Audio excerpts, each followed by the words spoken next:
In the city, we gon' slide, bet I be there pronto. The news broke about his punishment. People started talking about him being publicly lynched and being punished a lot more for his oppressive comments than people are usually punished for their oppressive comments. LeBron James left this tweet. He said, "I told you guys that I don't believe in sharing hurtful information, and I'll continue to be that way, but Kyrie apologized and should be able to play.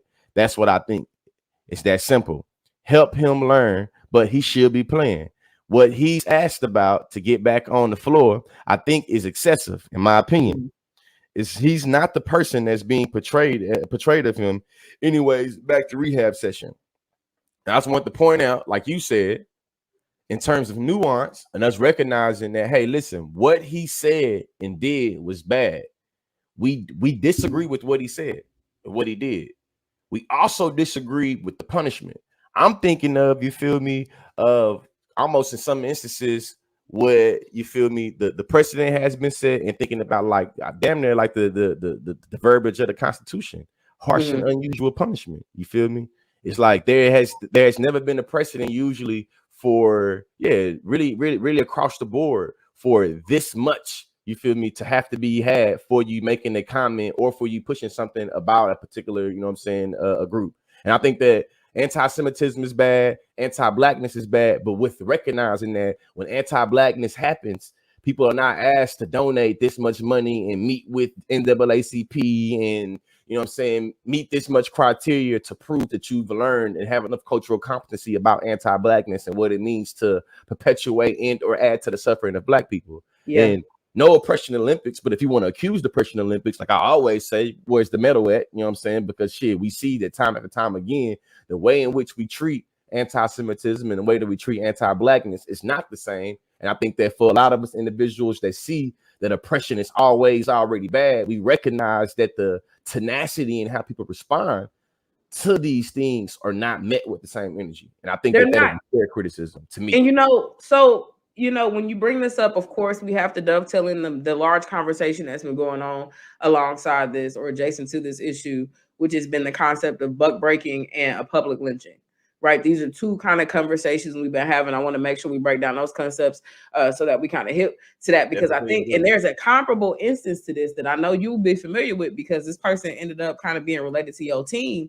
But let's take a step back. So one of the theories or conversations about this, especially when you say we don't see anti-blackness treated like this, we don't see other violations of people's personhood and identities and identity groups being treated like this, is you know, the concept of buck breaking. It's the idea of the wily slave, right? Usually a male back on the plantation who was acting out, was getting a little bit too beside himself, was feeling himself, was being ornery, was being disrespectful, was being rude consecutively.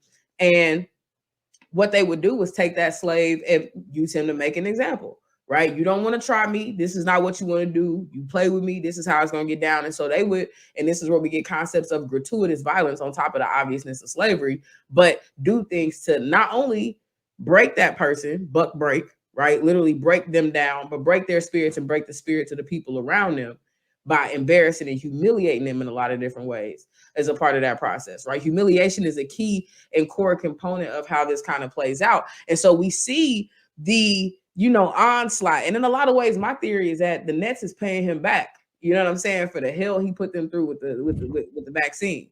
He put the NBA through hell. He put the Nets through hell. He was like, I'm not really banging with that. And y'all know our stance on, you know, being vaccinated and stuff like that. So, you know, not to even agree with that stance necessarily, but to see that these issues can be disconnected.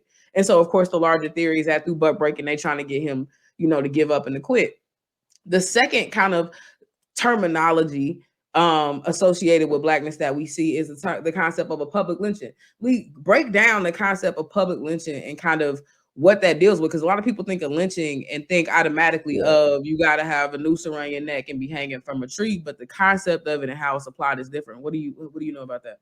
The concept of public lynching is really just about a public spectacle of violence and how that public spectacle of violence is supposed to impact the psyche of everybody around you. You feel me? Or everybody that's able to gas that public spectacle of violence. You feel me? So the way in which public lynchings were used in terms of Jim Crow, plantation, on the plantation, outside the plantation, and want to be clear that lynchings also happened in like the 1920s when we see the anti-lynching campaign. So it's not just an old time in the plantation, but almost a near future, especially as I'm sitting here in Texas thinking about, you feel me, the 1980s, 1970s. But the part of a public lynching was to discourage other individuals to run away, to be resistant, to stand up to power or stand up to authority. So it's supposed to be setting the example that if you do anything in any way, shape, or fashion to this, here's a display to what can happen to you. And then it was like literally put like literally bodies put on display for the entire village to see, for the entire hood to see, for the entire town to see,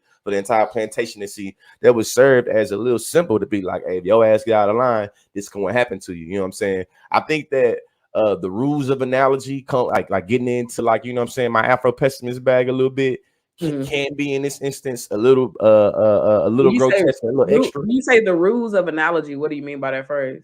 The rules of analogy is just like how we deploying this analogy, like literally, like, you know, when somebody is like, the rules of something is like you're being seduced, you feel me? So thinking about like the way in which this analogy is getting us to gloss over how it was actual violence, there were actual, you know what I'm saying, public lynchings. And though I believe that what is happening to Kyrie Irving is, you feel me, harsh, unusual, or it's like, man, I think that he was wild for being anti-Semitic, and I think there's ways that we should, you know what I'm saying, this, that, and the other. Nah, I'm not Jewish. I ain't gonna tell you how to do this, that's, the other. But I think that when we recognize that the people that's giving him this punishment, they're not black either, and they're not Jewish either. So thinking about even the ways in which the NBA and Nike is thinking about how they view anti-blackness and how they view anti-Semitism. We're not even in that. Jaylen Brown's tweet to Nike being like, oh, so Nike cares about ethics. It's like, it's something there to be said. You feel me? So to me, it's thinking about anti-blackness in many instances sits around the selective moral outrage, the selective ethical outrage.